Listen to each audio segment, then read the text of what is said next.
Luxury, speed, power. To most people today, Bugatti means royalty on wheels, a brand capable of breaking world records, redefining engineering, and sitting at the very peak of automotive luxury. But behind the shining badge and billion-dollar price tags lies a dramatic story most people have never heard. A story filled with ambition, genius, war, bankruptcy, heartbreak, and a founder who never lived long enough to witness the empire his vision would ultimately build. The story of Bugatti isn't simply about cars, it is about obsession, about sacrifice, about a man who dared to create perfection, and a legacy strong enough to rise again long after he was gone. To understand Bugatti, we must go back more than a century, not to a gleaming factory, but to the basement of a house in Germany. In 1881, in Milan, Italy, a young boy named Ettore Bugatti was born into a family of artists. His father, Carlo Bugatti, was an internationally celebrated furniture and jewelry designer. His grandfather was a famous architect. Even his younger brother, Rembrandt, grew to become a renowned sculptor. Art flowed through the family like blood,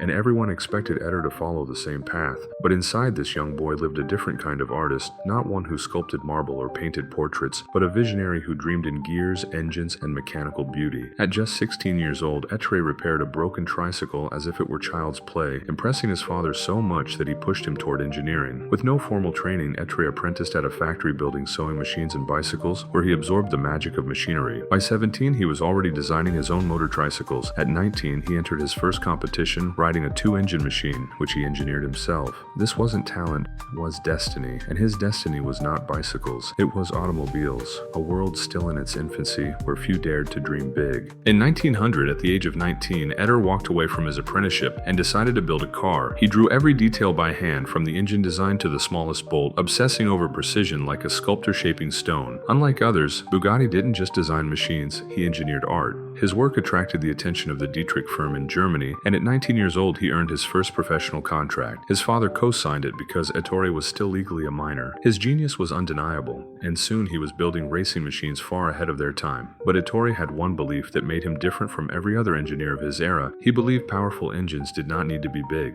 While the world chased weight and size, Ettore chased elegance, simplicity, and efficiency. By 1909, in the basement of his home, Ettore finished building a small lightweight engine, one that would change automotive history. He quit his job, drove his new car to a small town in France called Molsheim, and founded Automobiles Ettore Bugatti. His first masterpiece, the Bugatti Type 10, shocked the world. It was tiny, light, and incredibly fast, proof that Ettore's radical philosophy worked. He took his cars to races not just to compete, but to prove engineering superiority in front of crowds. The world watched as Bugatti cars began winning everywhere, over 400 victories in a short span. Ettore Bugatti was no longer simply an engineer, he was a legend. His success only grew. Bugatti's next models, including the Type 13 and the iconic Type 35, dominated the racing world. The Type 35 alone would go on to win over 1,000 races, an achievement almost unimaginable today. Ettore's precision, his artistic eye, and his obsession with mechanical beauty made Bugatti cars unlike anything else on Earth. These were not vehicles, these were sculpture machines, elegant, powerful, and meticulously engineered. By the late 1920s, Ettore was ready for something bigger, a car so luxurious and powerful that only royalty could own it, and so he created the Bugatti Type 41 Royale. One of the largest, most luxurious automobiles ever built, twice the size of a Rolls-Royce, handcrafted to perfection and designed only for kings. It was a masterpiece, but life, as always, had other plans. The Great Depression struck, luxury collapsed, money dried up overnight. Ettore's dream machine had no buyers. The Royale, once destined for kings, became a symbol of a world suddenly too poor to afford grandeur. Bugatti's finances fell apart.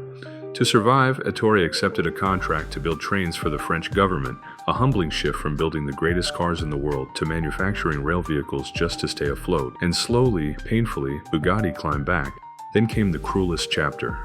Ettore's son, Jean Bugatti, his pride, his innovation partner, and the heir to the Bugatti legacy, had grown into a brilliant designer. Together, they created the breathtaking Type 57 and crafted some of the most beautiful cars ever imagined. Bugatti's future looked bright once again. But in 1939, after celebrating yet another racing victory at Le Mans, Jean went for a routine test drive. A cyclist suddenly appeared on the side of the road. Jean swerved to avoid him. The car crashed. Ettore's son, his genius successor, his future, was gone. In a single instant, Ettore's world shattered. 3 weeks later, before Ettore could even process his grief, Nazi forces occupied Alsace. They seized Bugatti's factory and demanded that he produce machinery for the German military. Ettore refused, but refusal came at a cost. The company he built with his bare hands, the factory that housed his life's work, the empire of innovation he bled for, was taken from him. Forced to sell his company for less than half its true value, Ettore fled to Paris. Soon after, his wife passed away. His health collapsed, and the world that once celebrated his genius seemed to turn its back on him. After the war, Ettore Bugatti was a shadow of the man the world once knew. The war had taken his factory, his wealth, his health, and most painfully, his son, the heir to his legacy. Yet despite grief that would have broken most men, Ettore refused to surrender his dream. For years, he battled in courts and offices, petitioning the French government, fighting bureaucracy, chasing the remnants of a company he once commanded like a king. He was no longer the brilliant engineer standing proudly by his machines. He was an aging warrior, wounded but unyielding, determined to reclaim the empire he had built bolt by bolt. Finally, in 1947, justice seemed to arrive. Ettore Bugatti won his company back. After years of loss, betrayal, and silence, the factory, the land, and the Bugatti name were legally his again. For a brief moment, hope flickered. He had not lived in vain. He had fought for his life's work and reclaimed it. But fate is often cruelest when it comes late. 10 days later, before he could step back into the workshop he once owned, before he could rebuild, before he could even see the future he had earned, Ettore Bugatti passed away. Ill, weakened, and mentally exhausted, he died without ever witnessing how far his vision would eventually travel. With his passing, the lights in Molsheim dimmed. Machines stood still, silent, and cold. Tools gathered rust. The once vibrant halls where engines roared and dreams were hammered into metal became empty, echoing only with memories. The world moved on, and the name Bugatti slipped quietly into history, not as the titan of engineering it once was, but as a relic of a forgotten golden age. For decades, the brand existed only as whispers in racing archives and dusty photographs. The empire of speed and elegance fell asleep, buried under time, till 1987, when an Italian entrepreneur named Romano Artioli dared to believe the dream could live again. He revived Bugatti, built a futuristic headquarters in Italy, and introduced a car that stunned the automotive world, the EB110. Sleek, advanced, powerful, it was a technological masterpiece, a spark of Ettore's spirit reborn. Celebrities and billionaires took notice. The Bugatti badge was glowing again, but brilliance alone does not guarantee success. Mismanagement and overambition crushed the company once more. Bankruptcy followed, the doors closed, a dream resurrected, only to collapse again. The Bugatti story, it seemed, was destined to repeat itself.